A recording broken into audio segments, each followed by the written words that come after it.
How can Muslim women easily understand the pillars of Islam? Imagine building a house without a strong foundation. It would be unstable and difficult to stand tall.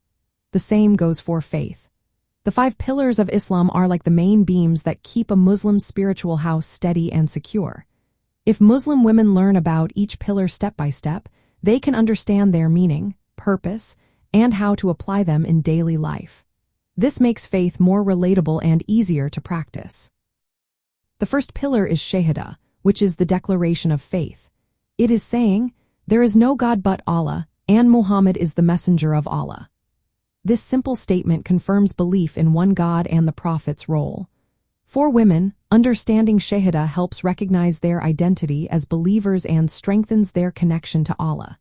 It is recited during prayers and marks the start of their journey in Islam. Next is Salah, or prayer.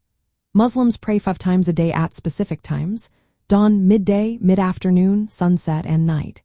Prayer is a direct link to Allah, helping women stay mindful and disciplined. They can start by learning the physical movements and Arabic phrases gradually. Practicing prayer regularly makes it easier to stay connected and find peace during busy days. When performed in congregation, it also builds a sense of community and support. The third pillar is Zakat, which is giving charity. Muslims give a fixed portion of their wealth, usually 2.5% each year. This act teaches social responsibility and compassion. For women, understanding Zakat means recognizing how charity helps those in need and supports the community. It encourages modesty in wealth and kindness in giving.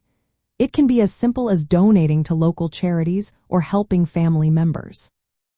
The fourth pillar is Sawm, fasting during the month of Ramadan.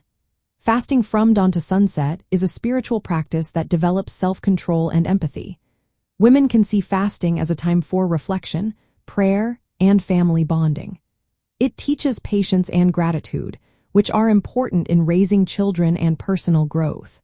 Fasting also reminds women of the importance of community and sharing blessings with others. The last pillar is Hajj, the pilgrimage to Mecca. It is a once-in-a-lifetime obligation for those who are able physically and financially. Hajj involves rituals that symbolize unity, equality, and submission to Allah. For women, understanding Hajj includes learning about its spiritual significance and how it connects Muslims worldwide. Preparing for Hajj involves practical steps like dressing modestly, saving money, and ensuring good health. To make these ideas easier to grasp, women can use simple language and relate each pillar to everyday life. For example, prayer structures the day, fasting builds empathy, and charity helps the community. Joining study groups or community classes can also support learning while respecting modesty and cultural values. Reflecting on how each pillar benefits their spiritual growth and personal development makes faith more meaningful. Involving family and children in learning about these pillars through stories and example helps strengthen Islamic identity. Living the principles of faith in daily actions, like dressing modestly and showing kindness, makes understanding the pillars of Islam natural and practical. This approach helps women feel confident in their faith and encourages them to grow spiritually while nurturing their families and communities.